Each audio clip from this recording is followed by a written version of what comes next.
Alors, Franck Thévenot est membre du groupe BNI Vendôme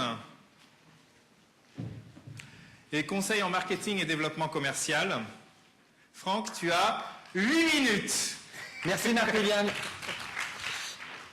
La pérennité et le développement commercial de vos entreprises font partie de vos missions de dirigeants des plus prioritaires. On va commencer assez doucement ensemble, mais j'ai besoin de vous. On prend le challenge ensemble, on essaye ? Oui. Merci. Donc nous allons simuler un lancer de ballon dans un panier de basket. Allez-y, on s'y met. Allez, hop, tout le monde.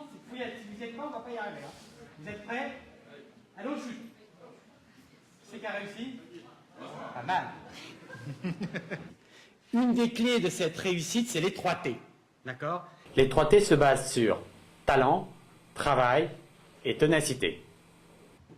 Qui, d'après vous, doit être le mieux préparé ? Le commercial qui souhaite gagner une affaire ou le sportif qui souhaite être sur une des 3 places du podium ? Les deux. Une particularité quand même dans la vente. Il n'y a pas de place au numéro 2. 8 expertises de la performance commerciale, la stratégie et le marketing, le plan d'action et le plan de communication, le management et l'organisation, le recrutement et la formation.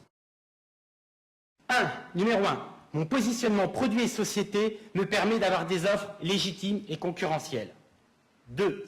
Mon mode stratégique de commercialisation et mes cibles clients sont déterminés pour me permettre de dégager des marges nécessaires à mon développement. 3. Ma latitude d'action et de négociation est en rapport avec mon marché et mes objectifs. 4.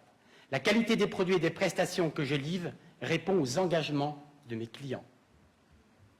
Chaque semaine, je respecte mon plan d'action. Chaque trimestre, il évolue. Je n'ai de cesse de communiquer qualitativement et quantitativement. Mes collaborateurs, comme mes partenaires, sont à mon image, performants et motivés. Je me forme régulièrement pour être au meilleur niveau de compétences et au niveau de compétences de mon marché. Sont les outils. Maintenant, nous allons parler de comportement et de compétences. Et je vous propose d'aborder les 8 comportements des vendeurs numéro 1. 1. Je prépare et simule chaque entretien à l'avance, avec des options différentes par scénario. 2. Nous n'avons qu'une seule occasion pour faire une bonne première impression. Je suis conscient que 80% donc, de mes ventes se basent sur la prise de contact et la qualité de mon marketing direct. J'ai un partenaire ici qui n'en démontrera pas non plus. Le premier acte de vente est l'écoute. Alors je m'attache à faire des découvertes clients complètes.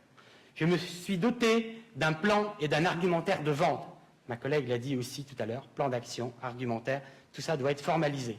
Et ça doit être fondé sur des exemples légitimes que j'exploite dans 100% des cas. Je mets en avant ma société, mes équipes et mes offres de solutions. Et toujours en avantage client, en avantage service pour lui. Je démontre que ma solution répond aux besoins du client en faisant une démonstration adaptée aux attentes. 7. Je réponds à 100% aux objections en justifiant que mon prix, si besoin, et je conclus en temps voulu. Être premier, c'est un métier, on en a parlé en préambule, d'accord ? Donc sur chaque opportunité, je veux remporter la préférence par l'écoute et l'adaptation de mon offre.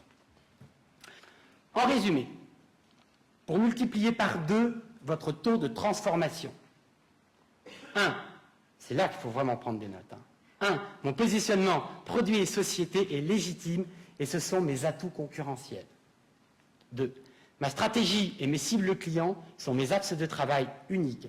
C'est sur mes savoir-faire et savoir-être que je vais avoir les meilleurs résultats. 3. J'assume ma charge de travail, analyse mes résultats, recadre si besoin mon plan d'action. Je diversifie mes actions de fidélisation, de prospection et d'animation de mon réseau. 4. Une bonne communication, c'est vital. Elle doit générer au moins 30% de mes commandes. Mes latitudes d'action et mon large champ de responsabilité me permettent de conquérir et d'être innovant. 6. La qualité de service des produits, ce n'est pas un atout, c'est un dû. Elle génère en même temps fierté d'appartenance à l'entreprise, fierté d'appartenance à l'équipe. Je choisis de m'entourer des meilleures compétences. L'envie de gagner et de bien faire est présent quotidiennement chez nous tous dans nos équipes. Et 8. Je me donne les compétences et les capacités de réponse pour maîtriser mon marché. Être le premier, c'est un métier. Remporter la préférence demande un investissement personnel. Si vous listez les points de non-performance que vous pouvez avoir, qu'on peut avoir tous chaque année, et qu'aujourd'hui vous vous attachez à les faire disparaître, en continuant à travailler sur vos points forts, je vous assure, vous pouvez multiplier par 2 votre transformation.